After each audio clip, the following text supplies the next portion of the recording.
सच सच बताना, class 10 start होते ही तुम्हें ऐसा लग रहा है कि ये सब क्या हो रहा है। फिजिक्स समझ नहीं आ रही है, केमिस्ट्री अलग ही प्लानट की लग रही है, और मैथ्स में तो पूरा का पूरा कॉन्फिडेंस लूज कर लिया है। कुछ भी सिलेबस में कुछ भी समझ नहीं आ रहा है। और सबसे डेंजरस थॉट है कि क्या मैंने स्ट्रीम गलत ले ली है। बस ये 3 चीज़ें कंप्लीट करो, तुम्हारी कंसिस्टेंसी मेंटेन रहेगी। टिप नंबर 1, जो क्लास 10th है वो क्लास 11th नहीं है, ये दोनों सेम चीज़ें नहीं है, इसको एक्सेप्ट करो। तो क्लास 10th में सब रट्टा स्टडी, जो भी रट्टा करते थे, मेमोराइज करना, लास्ट मोमेंट पे करना, वो सब चल जाता था। बट 11th में ये सब वर्क नहीं करता है। तो फ्रेंड्स, करना क्या है, तो आपको आपका जो स्टडी स्टाइल है उसको चेंज करना है। वो यहाँ पर तुम कुछ भी पढ़ते हो, इसमें तुम्हें समझना पड़ेगा, टाइम देना पड़ेगा, ठीक है, सोचना पड़ेगा, समझना पड़ेगा और पेशेंस रखना पड़ेगा। और जितनी जल्दी तुम एक्सेप्ट करोगे उतनी जल्दी तुम इम्प्रूव करोगे। अब टिप नंबर 2, तो बड़े चैप्टर को पढ़ने से पहले डर लगता है ना, तो उसको 3 पार्ट्स में तोड़ दो। तो बच्चे क्या करते हैं, डायरेक्टली एनसीईआरटी पढ़ना चालू कर देते हैं। एनसीईआरटी पढ़ना अच्छा है, पर क्या होता है फ्रेंड्स, जब एनसीईआरटी पढ़ते हो ना तो आपको समझ नहीं आता, बहुत सारे अलग अलग टर्म्स रहते हैं, वर्ड्स रहते हैं, तो उसमें कन्फ्यूजन होता है। तो आप क्या करो फ्रेंड्स, आप डायरेक्टली है ना, कोई भी यूट्यूब पर, जैसे अच्छा कोई चैनल है यूट्यूब का, तो उस पर जाओ, वो जो चैप्टर है जो आपको डिफिकल्ट लग रहा है, जो है ना डिफिकल्ट बट लग रहा है, उसको उस पर सर्च करो और वो यूट्यूब से कोई टीचर से अच्छे वाले से पढ़ लो। और पढ़ने के बाद सेकेंड स्टेप है कि आपको वो जो चैप्टर पढ़ चुके हो आप उसको एनसीईआरटी से पढ़ो, क्योंकि आप ऑलरेडी वो चैप्टर को पढ़ चुके हो गए थ्रू यूट्यूब, तो उसको क्या करो, एनसीईआरटी से पढ़ो, तो एनसीईआरटी की बुक में से पढ़ो। और थर्ड है, उसके स्टेप है कि क्वेश्चंस करो उसके, तो उससे जो भी एनसीईआरटी के इसमें क्वेश्चंस होंगे, जो एक्स्ट्रा क्वेश्चंस होंगे, उनको सॉल्व करो। उससे क्या होगा तुमको 3 बार क्लियरिटी हो जाएगी, मतलब 3 बार तुम्हारा रिविजन साथ साथ में हो जाएगा। एक तो तुम जब टीचर के साथ पढ़ोगे, दूसरा जब तुम खुद से एनसीईआरटी रीड करोगे, और तीसरा जब तुम क्वेश्चंस करोगे। तो इससे क्या होगा, तुम्हारा रिवीजन हो जाएगा, और वो जो बड़ा सा चैप्टर जो डिफिकल्ट लग रहा था उसको अपने 3 पार्ट्स में तोड़ के उसको इजी कर लिया। बस इतना ही करना है। बट लोग क्या कर, सबसे बड़ी गलती करते हैं, डायरेक्ट क्वेश्चंस पे चले जाते हैं, डायरेक्ट एनसीईआरटी पे चले जाते हैं।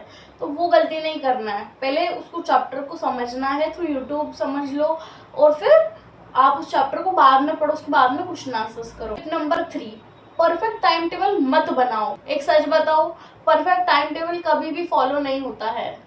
तो तुम बनाओगे 6 घंटे का प्लान और तुम फॉलो करोगे 1.5 घंटा, तो फिर उससे कोई फायदा नहीं है। तुम टाइम टेबल बनाओगे वो पूरा वेस्ट जाएगा। तो इसके लिए क्या करें, बस 3 टास्क लिखो। तो 3 टास्क में करना क्या है, आज चैप्टर का कौन सा कॉन्सेप्ट करना है, सेकेंड उसके कौन से क्वेश्चंस करने हैं, और 10 मिनट्स का रिविजन करना है। तो ये 3 चीज़ें आप आपके टास्क में बना कर रखो, और चेकलिस्ट बनाओ, ताकि आपको हेल्प मिले कि आपको कौन सा कर लिया आपने और कितना आपको करना बाकी। तो इससे क्या होता है, एक फॉर्मेट बन जाता है कि आपको पता चलता है अच्छा ये बाकी और ये नहीं किया, ये करना है। और फ्रेंड्स, टिप नंबर 4 है कि कन्फ्यूजन को इग्नोर मत करो।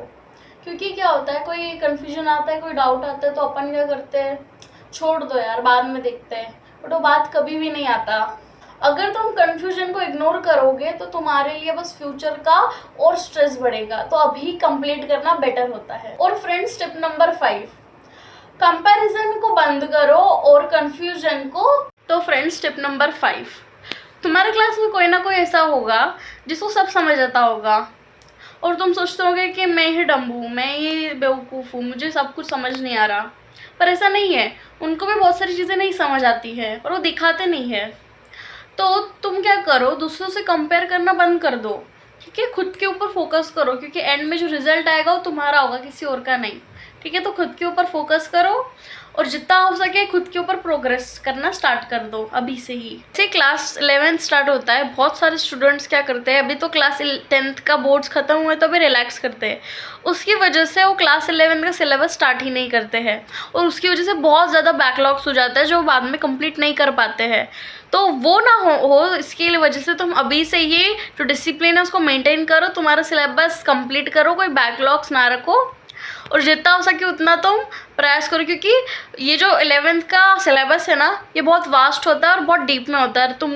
तुम्हारे लिए बहुत सारे नए नए कॉन्सेप्ट्स भी आएंगे।